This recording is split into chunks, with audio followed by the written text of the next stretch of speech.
There's an arrest warrant out for your son. What? My mind went blank when I heard those words. What? Why? My son? What do you mean, arrested? Questions swirled through my mind, coming and going. I stood dumbfounded at the door, unable to speak, as the police officer stepped onto the doorstep. It was probably to prevent me from closing the door.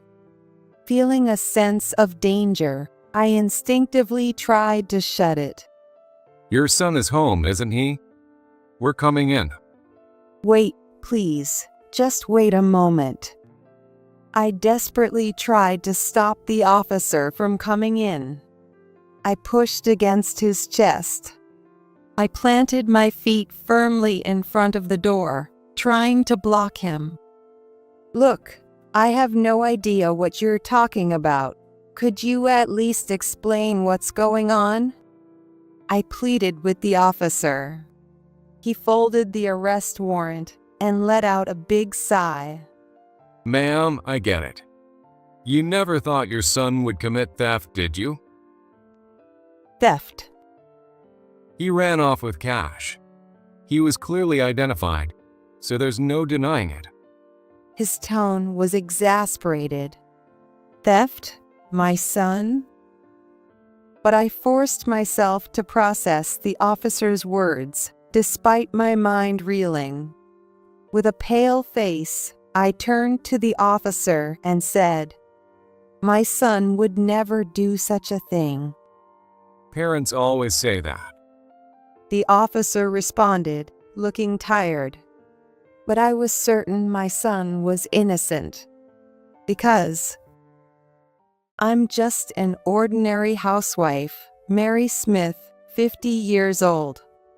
My husband, son, and I worked hard to save up and build a house where the three of us live happily. The three of us get along great and enjoy our days together. I was in the middle of a happy life, or so I thought. But now, I was feeling a bit tired. Lately, things haven't been going well, and whenever I'm alone, all I can think about is how hard everything is. Oh, I need to take care of that too. Even when I was alone, I couldn't help but say out loud all the things I needed to do.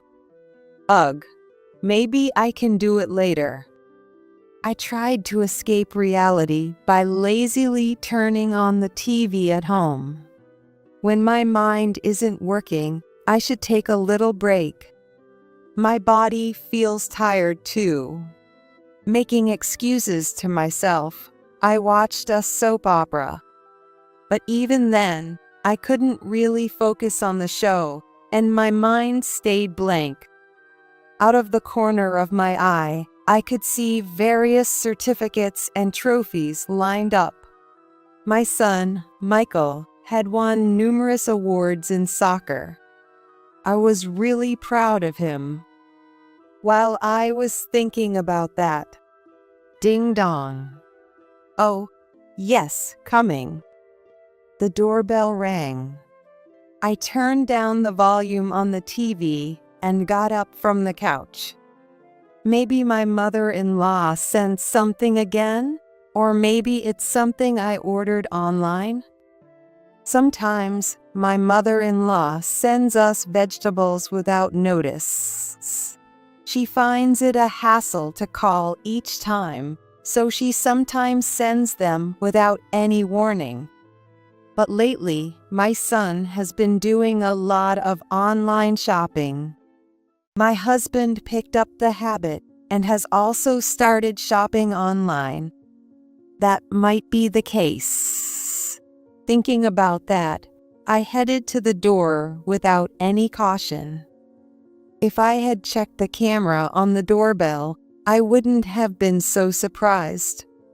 But since I wasn't being cautious, I didn't check the camera and went straight to the door. Okay, I'm opening. I opened the door. I was shocked by what I saw in front of me. Hello. Is this the Smith residence? Oh, yes. What do the police need? There were 3 police officers standing at the door, just like in the dramas I had just watched, wearing masks. It's funny. When you see the police, you get nervous, even if you haven't done anything wrong. Like maybe you did something without realizing it. So yes, I was really nervous. My hand gripping the door went stiff. One of the officers held up a piece of paper for me to see. I couldn't understand what it was. As I squinted to see it, arrest. One of the officers, showing me the paper, coldly said, There's an arrest warrant out for your son. "What?" I blurted out as stunned, "What?" It came out instinctively without thinking. And then my mind went completely blank. Wait, why? My son? Arrested? What does that mean? Did he do something? Questions floated through my mind, one after another. I stood at the door, my mouth opening and closing in shock, unable to speak, as the police officer stepped onto the doorstep. This was surely to prevent me from closing the door. Faced with 3 large men, I felt a sense of danger and instinctively tried to shut the door. But the officer wouldn't allow it. He pressed his foot against the door to keep it open. It was terrifying. Your son is home, right? May we come in? Oh, well, If there's nothing to hide, it should be fine to let us in, right? Wait, hold on a second. I desperately tried to stop the officer from coming in. I pushed against his chest. I planted my feet firmly in front of the door, trying to block him. I have no idea what this is about. Could you at least explain what's going on? I pleaded with the officer. I had no idea what they were talking about. What could my son have done to get an arrest warrant? Then one of the officers folded the warrant and let out a big sigh. Ma'am, I understand. You never thought your son would commit theft, right? Theft. Recently, there's been a lot of theft in this area. According to witnesses, your son looks very similar to the suspect. Someone saw my son? Yes, it seems he ran off with some cash. Some witnesses saw him running towards your house. There are even people who got a good look at his face, so there's no denying it. He said this with an exasperated expression. Theft. My son. I forced the officer's words into my blank mind. One of the officers, looking at me, opened another piece of paper and started talking. I wasn't shown the paper. He began to speak, seemingly reading from it. Well, it seems your son is involved in several thefts. The total amount of the damage is about $30,000. However, the victims are willing to settle since your son is still young. $30,000. There's no way my son could do something like that. Parents always say that. For now, please prepare the $30,000. We'd like to speak with your son. I shouted in shock, but the officer responded with a tired expression. But while looking at the officer's face, I thought, and then reached for the door again. Please wait outside for a moment. No, we'll wait inside. I need to use the bathroom. Surely you wouldn't be so unreasonable as to enter the house and search while the homeowner is in the bathroom, right? Or can't you wait 5 minutes for me to use the bathroom? I said whatever came to mind. I needed a moment to calm down. Most importantly, the large male officers were terrifying, and I wanted to close the door. Please, just let me use the bathroom quickly. I promise I'll listen to everything you have to say. Ma'am. I just can't. It's urgent. What? The officer hesitated for a moment at my words. Seizing the chance, I slammed the door shut. There was a loud bang. It was probably the sound of an officer's foot hitting the door. But I ignored it, shut the front door, and quickly locked it. As soon as I heard the lock click, my mind was flooded with various thoughts. Relief, fear, and numerous questions. Bang, bang, bang. Whoa! Open up, ma'am. The officers pounded on the door. Worried about disturbing the neighbors, I slowly backed away from the door. I'll be right back. Just going to the bathroom. I hurried to the bathroom. I didn't really need to go, but it seemed like the right thing to do. Calm down, calm down. I muttered to myself, desperately trying to stay composed. As I talked to myself, my mind began to clear up bit by bit. I actually went into the bathroom and sat down. My hand, holding the toilet paper, was shaking. There was no way Michael could be involved in a crime. It had to be a case of mistaken identity. I decided to face the officers with a firm attitude. After all, we had nothing to hide. After about 5 minutes, I returned to the front door. Phew. Taking a deep breath, I unlocked the door. I faced the 3 officers again. Ma'am. One of the officers yelled at me. Despite my efforts to remain calm, I spoke to myself internally, trying to stay composed. You didn't let your son escape during that time, did you? Anyway, let us in to search the house. He didn't escape, and, as I said before, my son didn't commit theft. He couldn't have. It doesn't matter what you say. We have eyewitness testimonies and camera footage. If you cover for your son, you'll be in trouble too. You didn't mention cameras earlier, did you? Well, if you won't admit it, we'll have to show you the evidence. First, you said he looked similar, and now you're saying it's definitely him. Your story keeps changing, doesn't it? Ma'am, I understand you don't want to believe it, but The officer kept pushing me, but his words were inconsistent and strange. He kept bringing up new information. This seems suspicious, and now that I look closely, their uniforms, they look like something out of a TV show. I stared intently at the youngest-looking officer.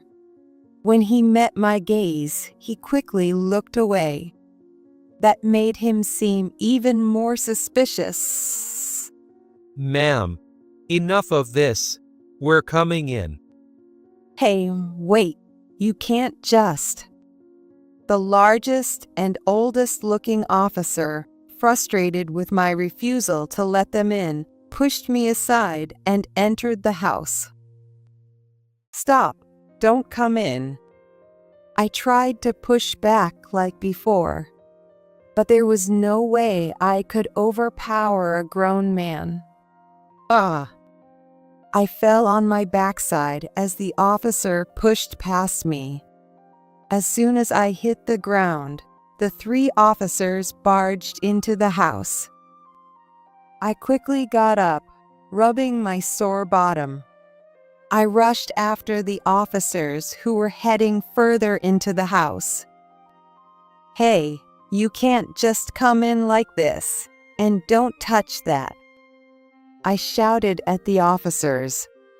But my words fell on deaf ears as the 3 officers opened and closed every drawer in the kitchen and living room, rummaging through everything. Seeing them touch and mess with everything made me feel sick. I said, "Stop, hey." One officer was opening the drawer where I kept my precious wedding ring. I rushed over and slammed the drawer shut. Bang! The loud noise echoed. "There's nothing here.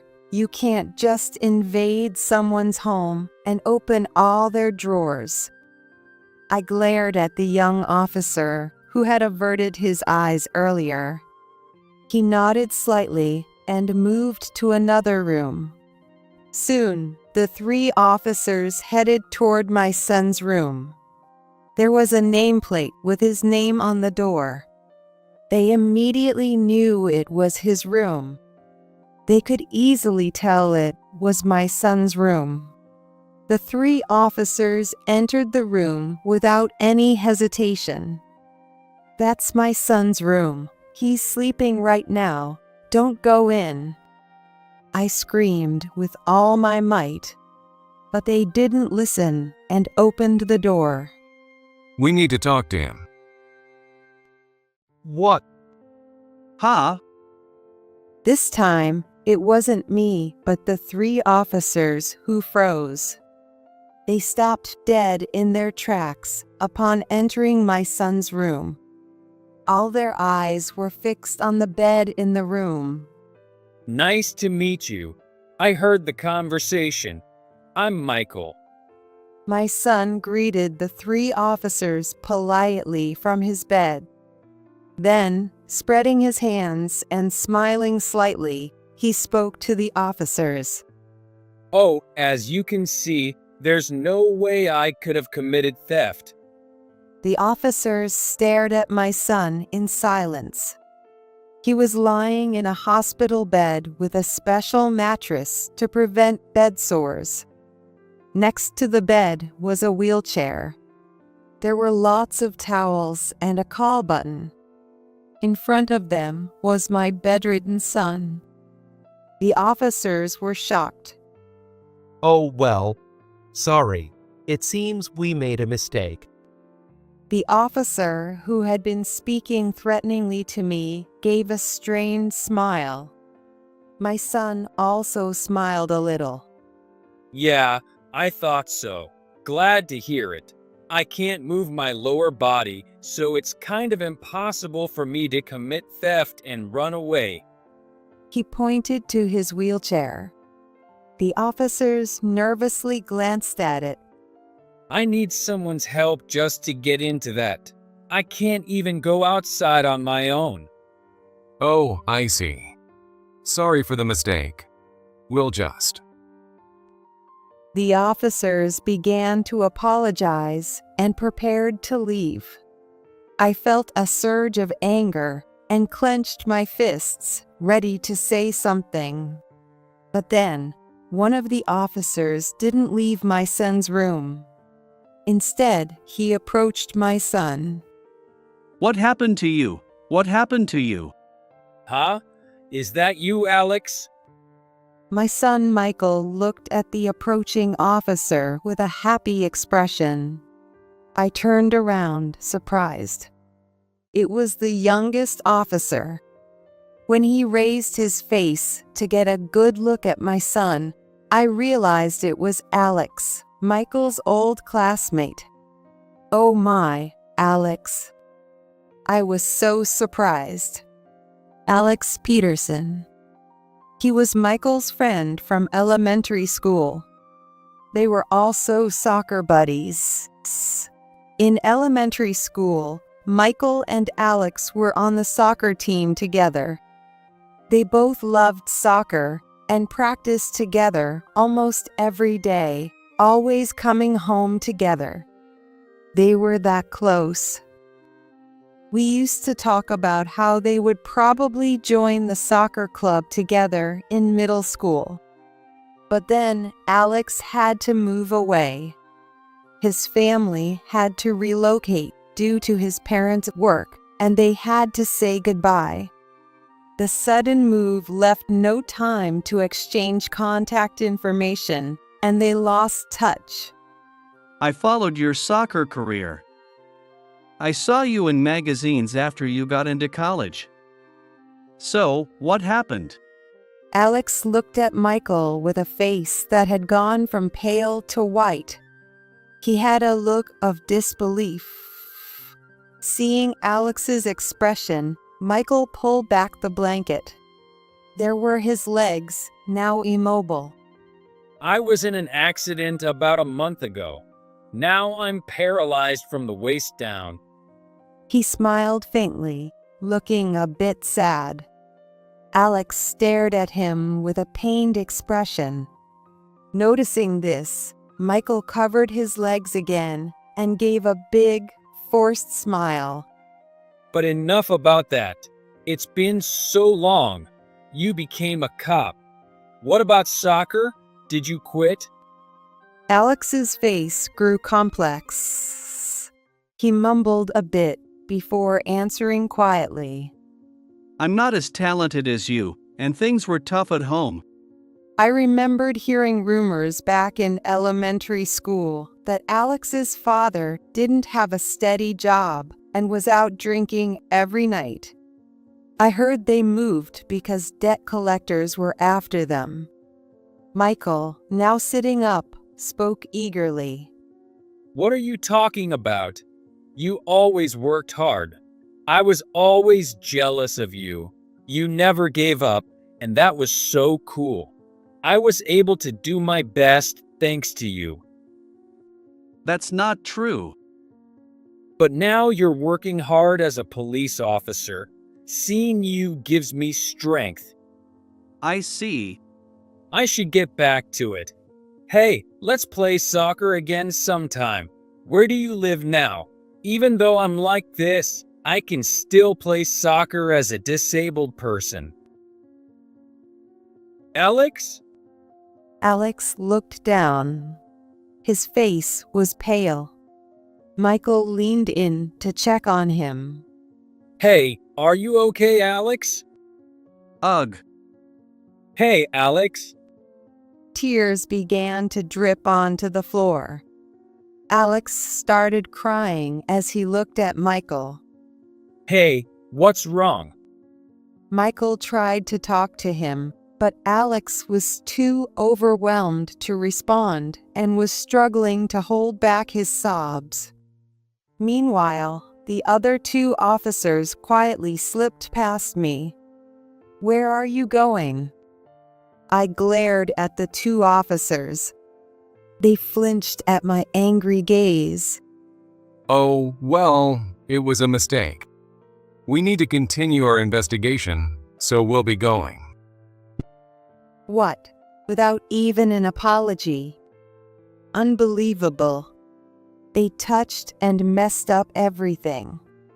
I was about to shout at them when it happened. I quit.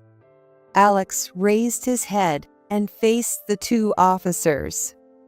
Tears were still in his eyes, but he glared at them with determination. What? You can't just quit now. You're the one who said this place was rich. You know this is wrong. I'm telling the police everything. What? You little. An argument broke out between the officers.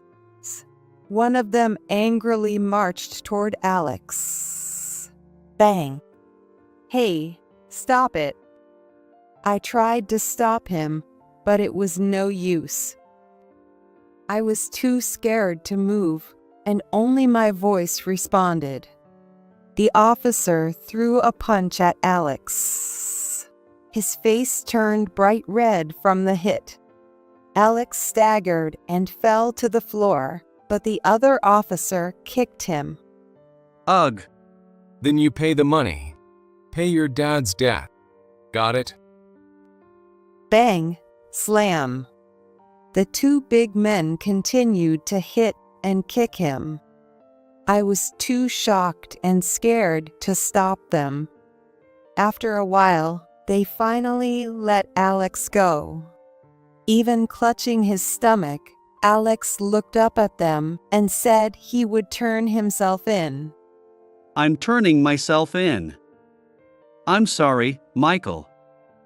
I'm not the person you used to know. I've always been jealous of you. I don't have any talents, a good family, but I hate myself for using that as an excuse to do terrible things. You. One of the officers raised his hand to hit Alex again when Hands up! What? everyone turned to look. I felt relieved and my legs gave way when I saw who had arrived. Back off. Now.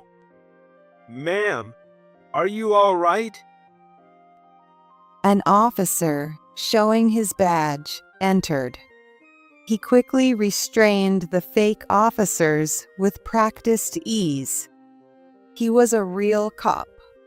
I'm sorry we took so long. Are you and your son okay? Oh, yes, we're fine. Somehow. The truth was, I had called the police while I was in the bathroom. I suspected something was off with the 3 people claiming to be police officers. So I decided to call the police myself. Ouch. Stay still. The fake officers were being taken away. They struggled, but the real police restrained them efficiently and swiftly escorted them out of the house. They also helped Alex, who was lying on the floor in pain, to stand up and let him out. Alex complied without resistance. Alex, Michael called out. Alex stopped and looked at Michael and me. Then he bowed his head as low as he could. I'm sorry. He said, and was taken away by the police. Michael watched until Alex was out of sight. That day, we were questioned and cleaned up the house while waiting for my husband to return. Even though he was busy and worked far away, he rushed home as soon as he could. He kept apologizing for not being able to respond immediately, but I told him not to worry since everything turned out okay. A few days later, Alex was the only one of the 3 who confessed everything to the police. It turned out they were connected through high school. There had indeed been a series of thefts in this area, and it turned out that these thefts were their doing. They targeted wealthy homes, tricking parents into thinking their children were involved and extorting money from them. The arrest warrants were forgeries, and the police uniforms were just costumes. Most parents panicked upon hearing about theft and seeing the police uniforms, making it easy to deceive them. However, this time, their scheme was exposed, and they were caught. As for Alex, he initially worked hard to repay his father's debts. However, he was unable to pay it off due to the interest, and he was apparently tempted by this incident and decided to pay back his debt. He was coerced into this scheme with promises of debt relief if he provided information about wealthy families in his old neighborhood. That's why they knew so much about the area and had managed to avoid detection until now. In the end, they were all charged and arrested. They faced serious charges for unlawfully entering homes and attempting to extort money.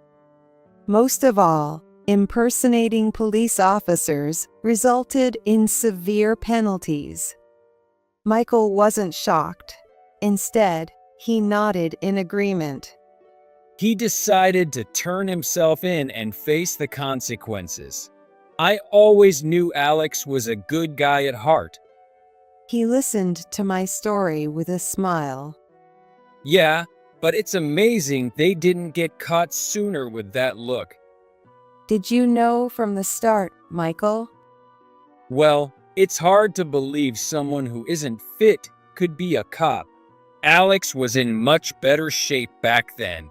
Seeing him now, it was obvious it was a lie. Michael had been observant. When I asked him later, he said he noticed that Alex kept his head down and avoided eye contact. And although his voice had changed, it still sounded like Alex. He had felt suspicious about many things. I wonder how long it will take for him to come back. It hasn't been decided yet. It's okay. No matter how long it takes, he can reform. I know he can. He's still the same person he was. Michael said firmly. A month later, I brought breakfast to Michael's room. Good morning, Michael. Good morning, Mom. Did you get one today? Michael asked about something else before breakfast. Smiling, I handed him a letter. It was a simple envelope. Gosh, you care more about Alex than breakfast? Well, yeah. Michael held the letter. It was from Alex. What does it say? He wants to play soccer together. He's been exercising over there too. It seemed like a cheerful letter had arrived. Seeing my son read the letter with a happy face made me smile too. Beside him was a new wheelchair, different from the one before. It was for playing soccer. Michael decided to start practicing soccer in a wheelchair. He began training for power soccer, a version of soccer for electric wheelchair users. After he decided to play soccer with Alex again, Michael immediately told me and his father about it. He was eager to play soccer in a wheelchair. He was full of motivation. Seeing my son like that made me decide. There are tough times and things that don't go well, but it's not just me. Even my always smiling son must have his struggles. Yet he keeps moving forward with a positive attitude, and that inspired me. I decided to live my life to the fullest too. Today, I felt like I could do anything I set my mind to.